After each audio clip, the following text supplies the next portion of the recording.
Esta será a unidade de aprendizado dessa manhã. Apocalipse 16, versos de 12 a 21.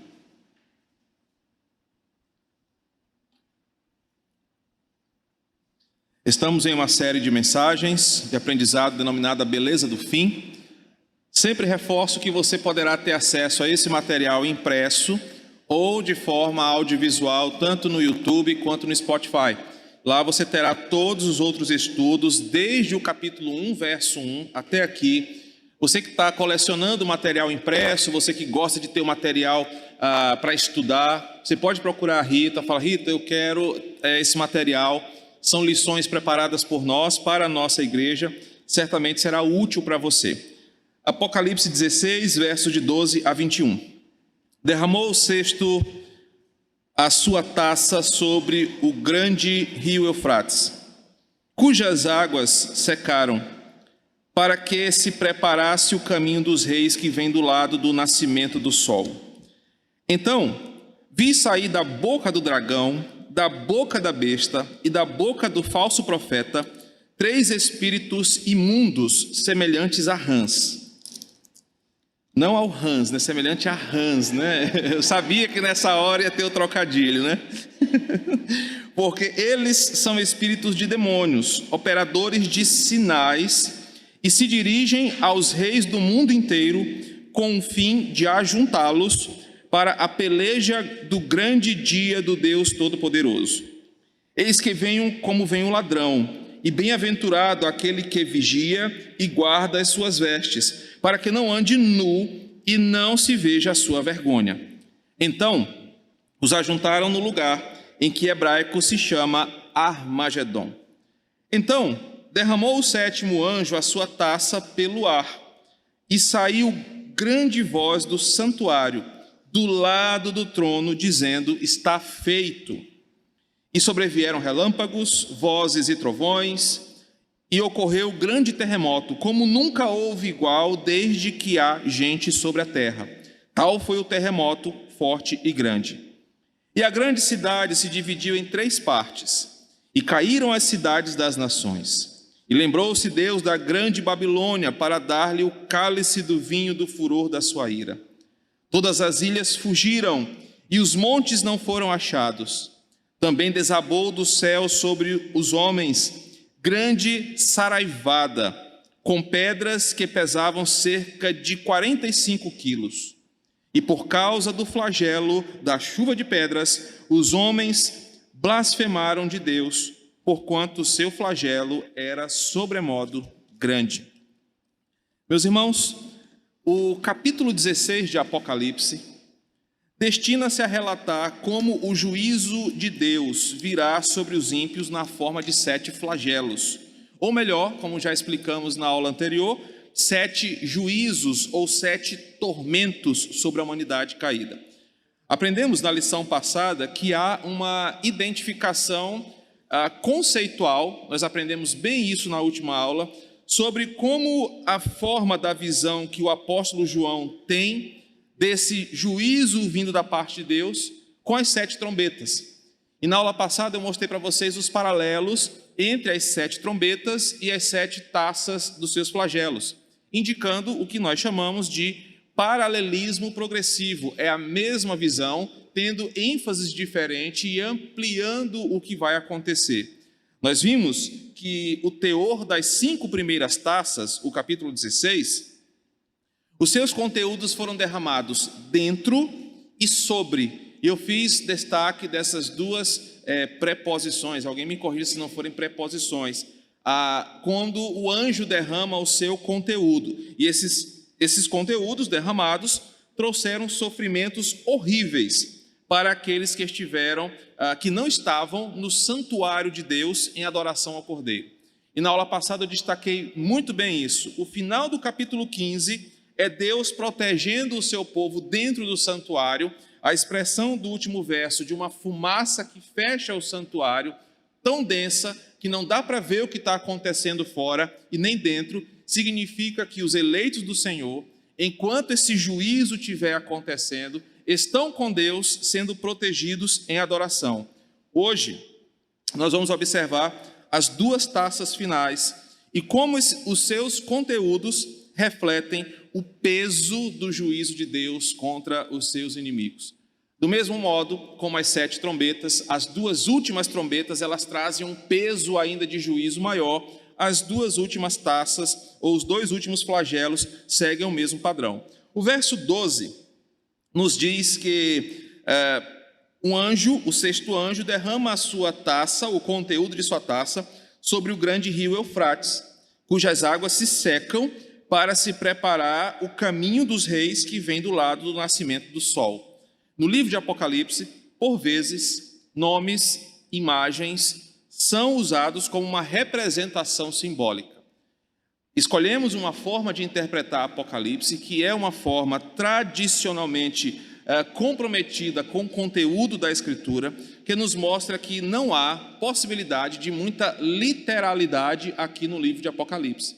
Então, a maioria das menções, como observamos no capítulo 12, a mulher e o dragão, como observamos várias figuras aqui, são representações simbólicas que explicam uma situação ou representam uma verdade. Aqui, o versículo começa falando que o anjo, em obediência a uma ordem dada lá no início do capítulo, versículo 1, ele derrama agora o conteúdo da sua taça sobre o rio Eufrates. E as suas águas secam ou secaram, abrindo um caminho para uma invasão que vinha do Oriente.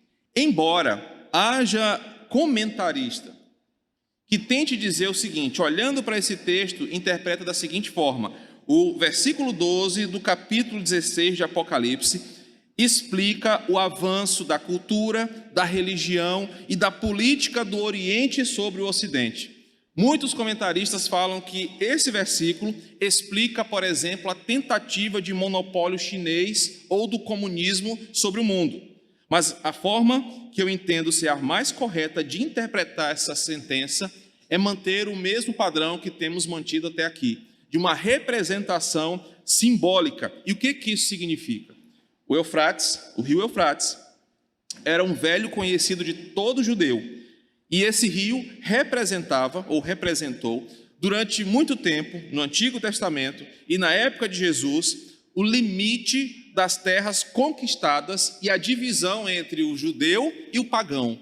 Eram limites geográficos que destacavam os povos bárbaros dos povos civilizados do Império Romano. A travessia do mar, também nós aprendemos isso no Antigo Testamento, os eventos mais importantes das batalhas do Antigo Testamento aconteceram nas proximidades do rio Eufrates. E ele servia como uma referência tanto geográfica como de proteção. O que João parece ver aqui é que, dada a ordem, o anjo haverá de agir baixando as defesas e as barreiras naturais que as nações constroem para se proteger, assim como Israel fazia em relação ao rio Eufrates.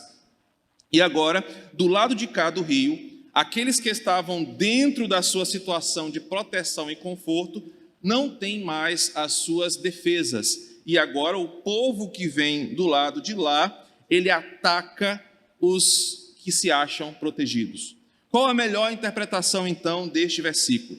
Os leitores entendem o seguinte: a ação dessa taça será a de permitir, da parte de Deus, um levante inimigo contra os que estão vivendo as suas vidas rotineiras ou cotidianas. A ideia do versículo 12 é a seguinte: Deus dará uma ordem para que os homens que estão aqui, os ímpios, sofram ataques e investidas de nações inimigas, promovendo mais guerra e mais pânico. Nós aprendemos nos últimos flagelos como Deus levantará principalmente nações contra nações, impérios contra impérios. É o exemplo como você pode observar, o terceiro, o quarto e o quinto flagelo, tormentos entre as nações. E o versículo 12 nos diz que a ação deste flagelo é assim: Deus colocará, através do anjo, nações contra nações. Pessoas que estarão vivendo a sua vida rotineira e cotidiana sofrerão investidas malignas, uma vez que as águas simbólicas do Eufrates baixaram e o povo que vem do Oriente marchará sobre esses povos. Não há necessidade de pensar quem é o povo do Oriente, para que você não crie nenhum sentimento xenofóbico. A ideia é, os bárbaros sempre tentaram invadir e destruir a Palestina. Os judeus daquela época. Sempre houve uma guerra nas barreiras demográficas de Israel. Só que agora Deus abaixa a guarda, seca os rios e agora os inimigos não têm mais dificuldade para avançar. O sexto flagelo aponta para um momento de guerra de nações contra nações, reinos contra reinos, e agora Deus dando permissão, através da ação desse anjo, para que isso aconteça. Agora os versos 13 e 14 nos mostram um rumo diferente do que está acontecendo. A visão ela vai tomar um rumo muito interessante, porque João observa o seguinte: enquanto os ímpios percebem que Deus está promovendo esse ambiente de guerra entre o mundo caído, pense no cenário, o povo de Deus está guardado. Os ímpios já estão sofrendo todas as sequências dos flagelos. E agora eles percebem que Deus levantou um exército inimigo para atormentar os que já estão sofrendo. No Antigo Testamento, Deus levantou nações pagãs para isso. Nós temos o exemplo de Ciro como se levantando para punir Israel. Nós temos o exemplo da Babilônia. E não é a primeira vez que Deus fará isso. Mas agora o versículo 13 diz que Satanás e a chamada trindade satânica, ao perceber que Deus está promovendo o caos no reino das trevas, nós falamos isso no quinto flagelo, eles se unem para responder contra Deus. Observe o que o texto diz. Então, vi sair da boca do dragão, da boca da besta e da boca do falso profeta 3 espíritos imundos, porque eles são espíritos de demônios, operadores de sinais, e se dirigem aos reis do mundo inteiro, a fim de ajuntá-los para a peleja do grande dia do Deus Todo-Poderoso. E a ideia aqui é a seguinte: ao perceber que o tempo está se esgotando, que os ímpios, o reino das trevas, está sofrendo ataques vindo da parte de Deus, Satanás reúne-se com a besta, o falso profeta, a chamada trindade satânica de Apocalipse, e para promover uma última investida contra Deus, ele, de posse desse sentimento que o mundo já tem, de blasfêmia, de ódio contra Deus, ele une esse sentimento universal para levantar o mundo inteiro contra Deus. Ele inverte a situação, porque ele é um enganador. O mundo está sofrendo e ele promove no ambiente caído a seguinte ideia: Deus é o responsável por tudo que estamos sofrendo. Ao invés de ficarmos nos degladiando aqui, vamos agora nos juntar com uma grande força, a força enganadora que Satanás tem, para motivar o mundo para criar uma rebelião contra Deus. Percebam como Satanás ele aproveita do momento caótico para ainda enganar mais pessoas e levantar o mundo contra Deus. Observe que o texto fala que são 3 espíritos, significando que cada agente dessa trindade vai usar o seu poder e a sua influência. Um espírito para cada ser diabólico. Satanás com a sua arrogância, o dragão, com a sua arrogância e poder, enganando os homens, dizendo: nós temos força para vencer, nós somos muitos, podemos nos juntar e vencer ao Senhor. É a primeira vez que isso acontece? Não. Lá em Babel, o discurso foi o mesmo. Vamos nos juntar e vamos nos voltar contra Deus. O espírito da boca da besta, os sinais e milagres que ela promove no capítulo 14. Veja, nós temos ferramentas que podem nos fazer vencer a Yahvé. Vamos nos juntar com a nossa tecnologia, com a nossa ciência, com a nossa forma de viver e nós vamos vencer a Yahvé. E o terceiro espírito do falso profeta. A ideia de enganar as pessoas como se houvesse uma possibilidade de vitória. Satanás vai cegar as pessoas com o que está revelado. Ele sabe que o seu fim está decretado, ele sabe que ele será derrotado, mas o falso profeta enganará as pessoas com falsas revelações, falsos ensinamentos, para que o mundo inteiro se volte contra o Senhor. Detalhe importante, é que esses espíritos aqui são, no versículo 13, identificados com o réptil, né? Com as rãs, né, do Antigo Testamento. E por que essa identificação de João? Primeiro, porque esses animaizinhos são anfíbios, né? Perdão, gente, eu lembrei que são anfíbios. Tá vendo? Eu quero te livrar e estou me complicando. Esses anfíbios são considerados impuros para todo judeu, desde Levítico 11, se puder projetar aí, Levítico 11, versículo 10. Então, ao identificar estes animais com espíritos imundos, João não está dizendo que esses espíritos assumiram uma forma corpórea, mas dando a entender que o que vem desta trindade é abominável, deve ser repudiado e impuro diante do Senhor. Por isso que nada do que essa trindade promove será aceito da parte de Deus. Então, esses espíritos imundos são revelados no versículo seguinte, não como animais, mas como demônios, que com suas mentiras e sinais diabólicos vão motivar os homens a se levantarem contra Deus. Percebam a sagacidade de Satanás. Ele sabe que o mundo está sofrendo a santa e justa punição do Senhor, mas ele traz uma falsa motivação para o mundo. Vamos nos voltar contra Deus, vamos aproveitar o nosso ódio, o nosso sentimento de raiva contra Yahvé. Ao invés de ficarmos lutando uns contra os outros, vamos nos juntar com uma só força. Vamos nos voltar contra Deus. Percebam que o versículo 14 mostra que o foco dos demônios é enganar e mentir para as lideranças mundiais. Eles se dirigem aos reis do mundo inteiro. E eles, se voltando para os reis, eles semeiam na cabeça das autoridades que elas devem juntar os seus povos para lutarem contra Deus. E aí, uma vez que as multidões estão iludidas, uma vez que os governos foram enganados pela trindade satânica, esses reis fazem guerra contra o Todo-Poderoso. Alguns detalhes do versículo 14 parecem remeter a uma grande e última batalha. A expressão, a peleja do grande dia do Deus Todo-Poderoso. Observe que João dá uma ênfase que essa batalha será intensa, será grandiosa, será o último embate no tempo como nós conhecemos. Parece que João está nos fazendo lembrar de um esforço globalizado que já aconteceu na era da humanidade.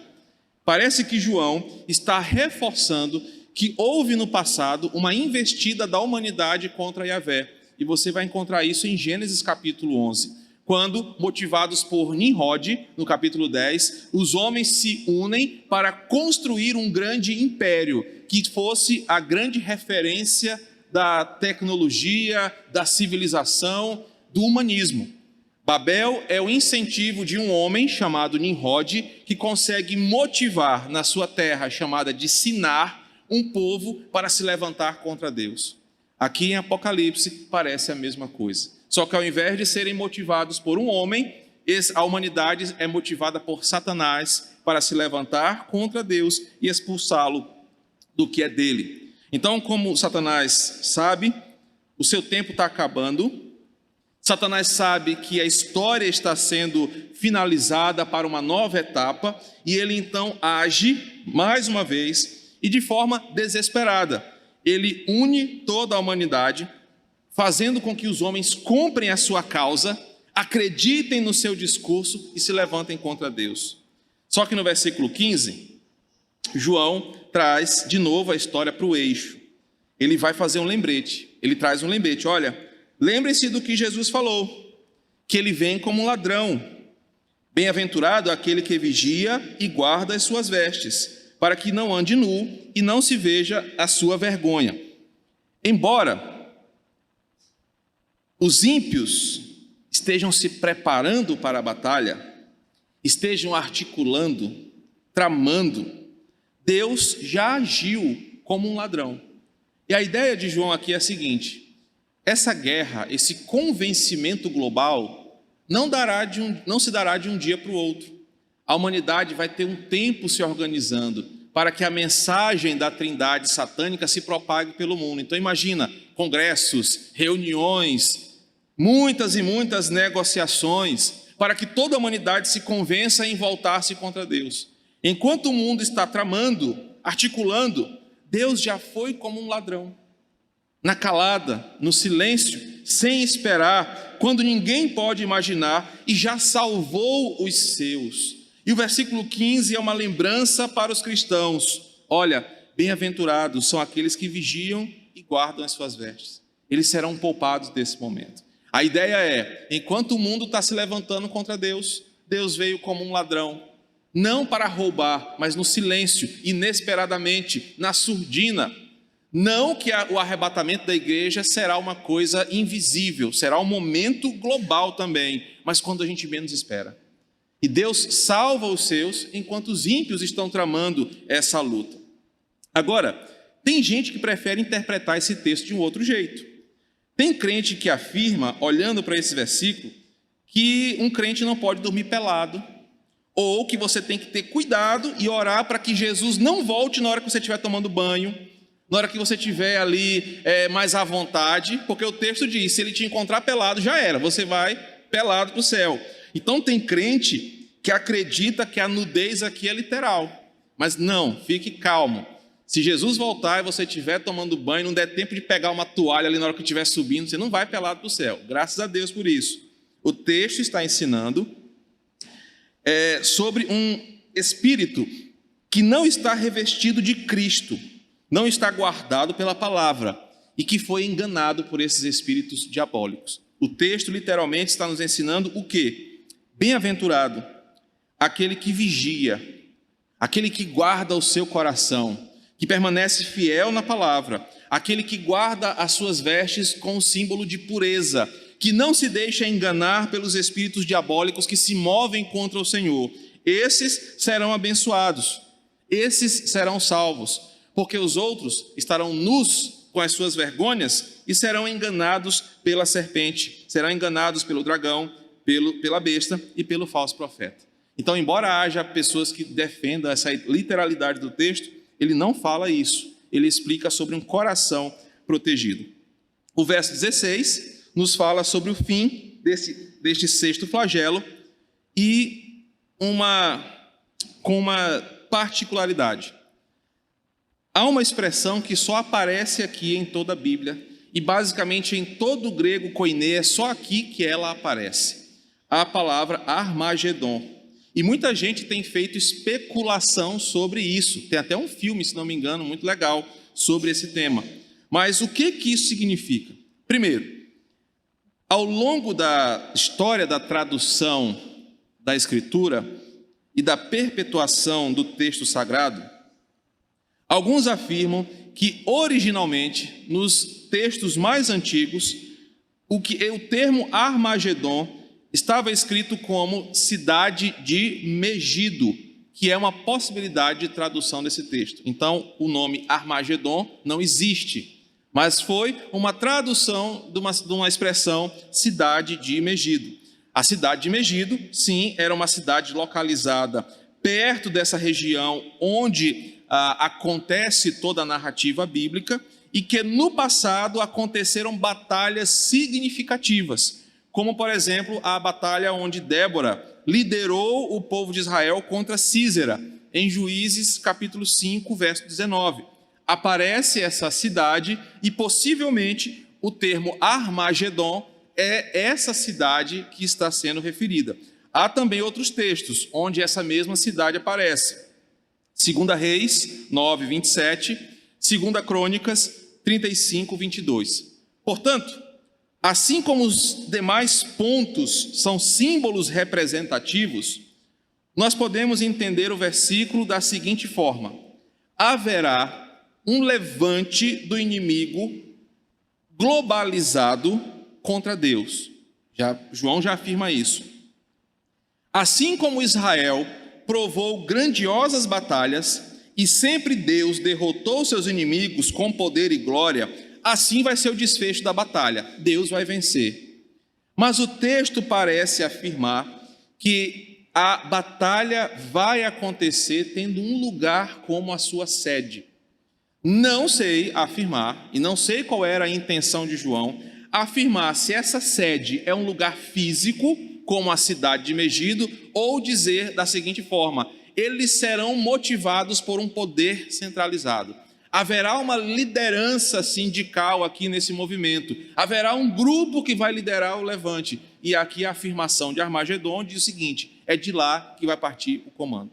Então, como nós entendemos esse sexto flagelo e a explicação de João? Primeiro, Deus vai dar a ordem para que o anjo derrame o seu conteúdo e coloque nação contra nação. Os ímpios irão se desentender e, como parte de todo o sofrimento que já está acontecendo, talvez por questões de água, de comida, nós estamos aprendendo isso ao longo desses flagelos, as nações irão entrar num grande combate. Satanás percebe que isso é vindo de Deus e ele aproveita a situação para enganar mais uma vez o mundo e se voltar contra Deus. Satanás se aproveita do ódio, da raiva, da blasfêmia que os ímpios estão sentindo por causa do juízo e engana mais uma vez as nações e as coloca em combate com o Senhor. O versículo 15 é um parêntese para lembrar a igreja. Nós não estaremos sofrendo isso, porque Deus já nos guardou, já nos arrebatou. Nós aprendemos isso no capítulo 15. O versículo 16 e 16 explica que essa guerra, esse levante, tem um lugar, ou um lugar ideológico, ou um comando. Haverá uma liderança que serão os reis desse mundo, incentivados e enganados por demônios para incentivar o mundo a lutar contra Deus. Do que se trata o sexto flagelo? De Deus usar os próprios ímpios para se degladiarem, matarem uns aos outros em um ambiente de guerra, e também fala sobre o engano de Satanás no seu desespero contra o seu fim. O texto continua e agora nós temos o sétimo e último tormento. E ele começa diferente, porque enquanto os outros flagelos são derramados dentro e sobre, o verso 17 diz: então derramou o sétimo anjo o conteúdo da sua taça pelo ar. E o alvo agora aqui é o oxigênio, o ar que todo ser respira. Se você acompanhou a aula passada, você percebe que a água salgada, a água doce, a terra, ela está sendo contaminada com alguma coisa tóxica que impede que os homens comam da terra, bebam a água. Há uma contaminação no sol e as radiações solares. Perceba que a minha tese, Deus está usando elementos naturais para trazer juízo sobre o ímpio. E agora, o versículo 17 mostra que o ar se torna poluído, contaminado, e onde houver agora um ser que respira e que precise de oxigênio, ele sofrerá a punição e o tormento. Porque aqueles que usam da água para respirarem já sofreram.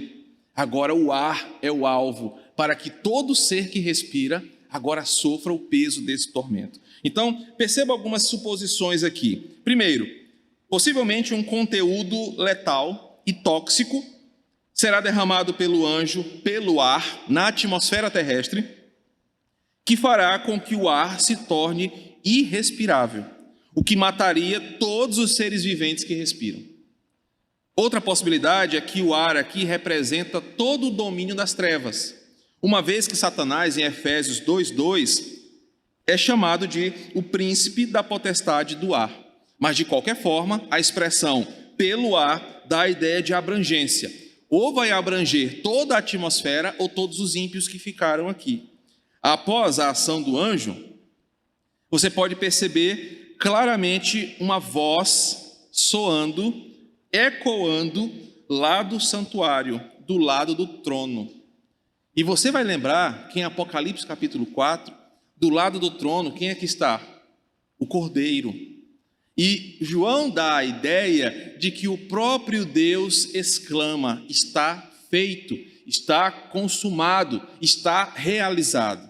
E a ideia que João passa aqui é a seguinte: com esse ato final, que alcança todo ser vivente, Deus diz: pronto, a minha ira foi depositada. Cumpri a minha justiça. Os 7 flagelos foram terminados. Perceba que agora ninguém ficou isento da justiça de Deus. Toda a humanidade, todo o mundo sofreu a retaliação da ação de Deus. E após esse tormento final, nós vamos perceber que o que vem, olha como o Apocalipse vai se desenhando, são os julgamentos dos seres espirituais, porque a humanidade já sofreu. O que vem daqui para frente é o julgamento da besta, do falso profeta, do dragão, porque toda a humanidade está sofrendo a ira de Deus. E agora, terra, céu e ar sofreram o peso da justiça de Deus. O versículo 18, de novo, mostra que sinais da natureza são utilizados por Deus para manifestar a sua ira. Novamente nós temos relâmpagos, trovões, vozes e agora um grande e inigualável terremoto que surge para dar cabo de tudo. O que eles anunciam, esses sinais do versículo 18, é que a punição de Deus está chegando ao fim. A ênfase dada por João é que os elementos da natureza foram usados por Deus para punir os ímpios, e agora com uma chuva poderosa, trovões, relâmpagos e um terremoto horrível, o fim está chegando. O que eles anunciam, ou mesmo causam, é a punição de Deus contra os ímpios. Agora imaginem um cenário, junte a aula passada, junte a guerra, o terror, o pânico, e agora terremotos, a terra se abrindo, destruição pesada em massa, não haverá um segundo de paz para aqueles que estão sofrendo este flagelo. Assim como em Apocalipse 6,12, o terremoto expressa o que será vivido no grande dia do Senhor. Então, não pense que Deus não usará elementos da natureza como seu juízo. Haverá sim uma manifestação da natureza contra os ímpios para puni-los. E assim, então, Deus mostra o caos que será o fim e o juízo. Mas eu quero contar com você agora, para que você ouça uma outra versão deste mesmo episódio. Abra sua Bíblia em 2 Pedro, capítulo 3. Eu quero que você ouça, pela escrita de um outro apóstolo, como será esse dia aqui. Apocalipse, 2 Pedro 3,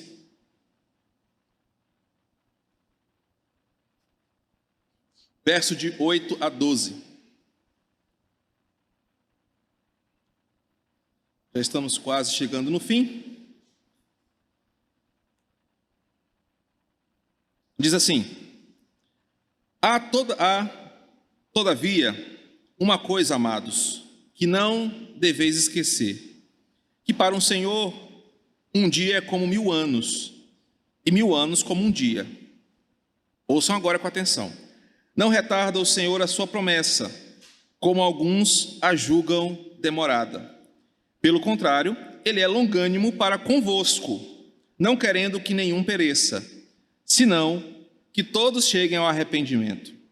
Virá, entretanto, como ladrão o dia do Senhor, no qual os céus passarão com estrepitoso estrondo, e os elementos se desfarão abrasados. Também a terra e as obras que nela existem serão atingidos.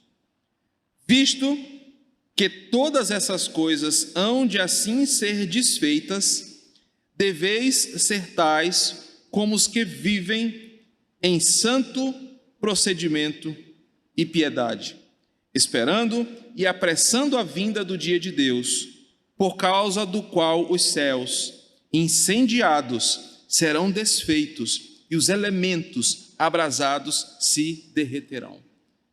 Pedro narra uma desconfiguração de todos os elementos da tabela periódica, de tudo como nós conhecemos, usando duas expressões fortes no original. A ideia de que elas vão se desfazer no sentido de serem pulverizadas e extintas. Serão derretidas, assim como um ourives derrete uma peça para fazer uma outra coisa. Pedro diz que nesse dia que nós estamos lendo em Apocalipse, diante desses sinais que estão sendo manifestos, a natureza será transformada, nada ficará do jeito que está. E ambos, os apóstolos, destacam elementos da natureza, mas destacam fogo, destacam terremotos, destacam sons ensurdecedores de relâmpagos e vozes, um caos em toda a natureza. Agora os versos de 19 a 21 vão nos falar dos efeitos deste terremoto e deste assombro do versículo 18. Observe que as forças que se levantaram contra Deus já foram destruídas no versículo 16.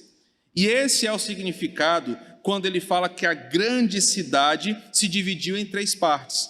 Nós já aprendemos e lembramos que a grande Babilônia já foi mensurada ali como sendo o contrário da cidade santa.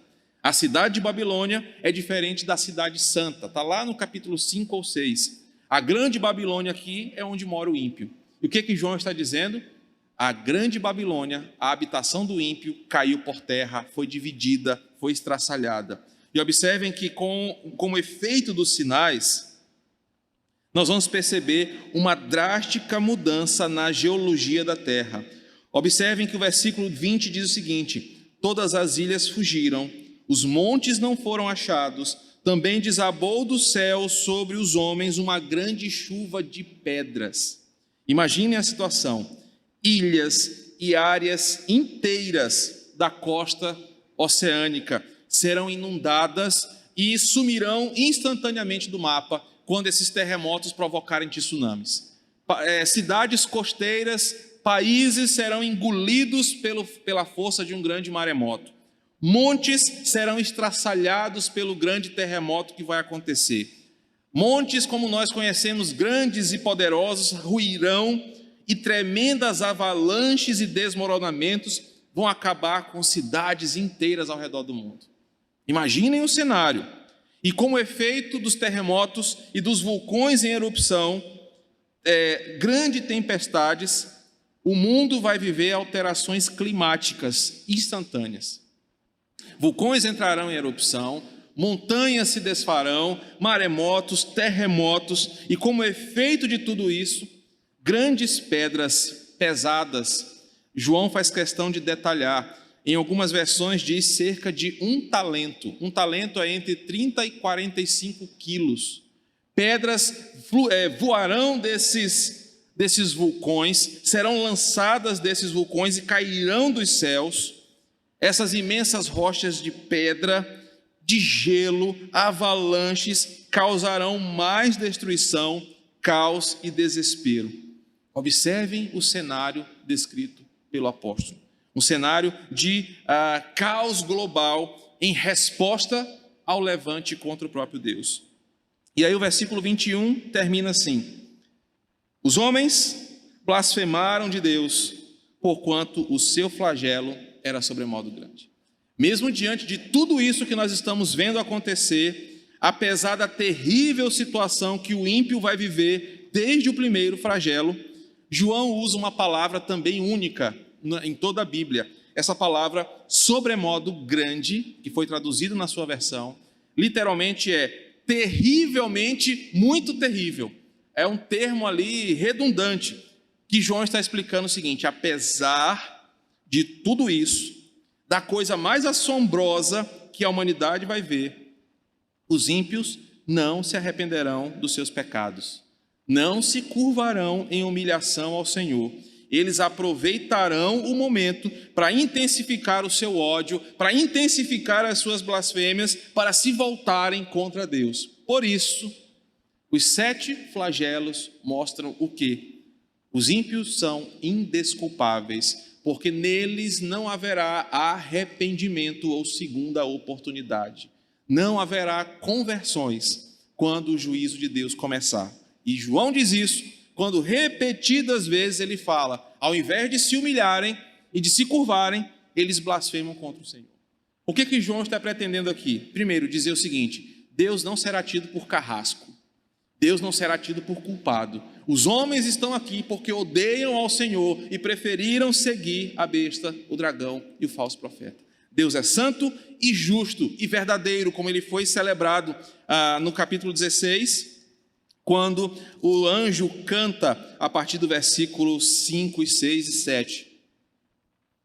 E os homens são culpados. Terminamos os 7 flagelos, terminamos o capítulo 16, e quais são os grandes ensinamentos ou aplicações aqui? Primeiro, as 2 últimas taças que ouvimos hoje demonstram como o juízo de Deus será total sobre a natureza caída. Céus, terra, água e ar serão palcos da santa ira divina. E nos capítulos seguintes nós vamos ver como os seres espirituais também serão julgados. Ninguém ficará sem o juízo de Deus. Aprendemos também que em meio ao tormento, Deus dá garantias de vitória ao seu povo. Ele não nos deixa desesperados, Ele nos dá a garantia de onde estaremos enquanto o ímpio sofre a justiça de Deus. Ele virá nos buscar, Ele vai nos poupar e nos proteger. Aprendemos também que os ímpios serão enganados pelo diabo até o fim. Mesmo vendo a justiça de Deus, Satanás vai enganar os ímpios, porque o ímpio nasceu para ser enganado. E ele vai ser enganado até o fim, para satisfazer o desejo do diabo. Perceba que o próprio inimigo, a besta, o falso profeta e o dragão, não permitirão que os homens se arrependam dos seus pecados, porque ele quer enganá-los até o fim e se levantarem contra Deus, mesmo sabendo que é impossível vencê-lo. E por fim, a natureza redimida não será como nós conhecemos hoje. A partir de agora, nós estamos caminhando para a parte final de Apocalipse. Eu imagino que até os próximos 3 meses eu consiga concluir essa exposição.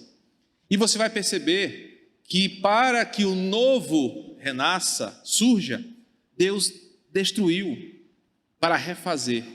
E todos os apontamentos até aqui, principalmente os últimos momentos, mostram que Deus fará novo céu, nova terra. Como ele mesmo disse, céus e terras passarão. Pedro e João enfatizam isso. O juízo de Deus vai acabar com tudo como nós conhecemos, mas Deus fará nova todas as coisas. E aí nós vamos perceber onde será a nossa morada eterna. Nós moraremos no planeta que Deus criou para o homem morar, mas não desse jeito, com esses buracos, com essa falta de estrutura, mas moraremos num lugar transformado. O céu, eu imagino que vai ser muito parecido com o Quatraque. Então, aqui nós já estamos vivendo aí um prelúdio. Mas o que aprendemos até aqui? O novo céu e a nova terra não serão em nada parecido com o que temos, porque o que está aqui, os apóstolos dizem, na visão do fim, será destruído pela justiça de Deus para ser refeito. E eu imagino que as próximas lições, nós ainda vamos ver o juízo dos seres espirituais para então deslumbrarmos a beleza do fim. Que o Senhor nos abençoe. Vamos orar, gratos pela exposição da palavra. Querido e bondoso Pai, obrigado, Senhor, pelo aprendizado dessa manhã. Com os últimos 2 flagelos, nós percebemos o caráter maldito e enganador de Satanás, que desde o princípio é um mentiroso e servirá de instrumento para enganar nações, reis, povos, para se levantarem contra o Senhor. Nós aprendemos também hoje, Deus, que os teus juízos são perfeitos e santos e que o Senhor usará todos eles para fazer com que a tua justiça brilhe como a luz do sol. Aprendemos também que estamos livres desse tormento, não porque temos algum mérito, mas porque em Cristo Jesus nós somos salvos, guardados e protegidos. Aprendemos que o Senhor virá nos buscar, essa é uma certeza que a tua palavra nos dá, que aqueles de nós que já não estiverem com o Senhor serão protegidos porque o Senhor vem nos buscar. E quando os céus se abrirem, quando o Senhor surgir pelos ares, quando a trombeta ressoar, e que nós, o teu povo, fomos chamados para perto de ti, Senhor, o que sobrará nesse mundo será terrível, e que isso sirva de alerta para aquele que não confessa ao Senhor. O dia vem, o apóstolo Pedro nos falou isso nessa manhã, o dia do Senhor vem, o Senhor tem sido longânimo porque tem uma obra ainda nesse mundo, Mas quando o teu juízo começar, Senhor, não haverá segunda chance para aqueles que ficaram aqui. Por isso, nos livra desse tormento. Livra as pessoas que amamos de sofrerem esse tão terrível fim. E Deus nos usa como instrumentos de pregação da Tua palavra sobre o dia do juízo do Senhor. Aprendemos hoje também, Senhor, que terrível será para este mundo sofrer o peso da Tua mão. Será terrível presenciar e por isso o Senhor nos protege para não vermos a Tua ira sendo manifesta contra os pecadores. Obrigado porque em Ti nós somos salvos. Obrigado que o Senhor nos colocou aqui para pregar o Evangelho aos perdidos. Obrigado porque o Senhor tem salvo pessoas dia após dia, as livrando desse momento. Nos usa para isso. E que hoje, domingo, dia do Senhor, possamos refletir nessa palavra. E guardados em Ti, adorarmos o Teu santo nome. Assim nós oramos em nome de Jesus.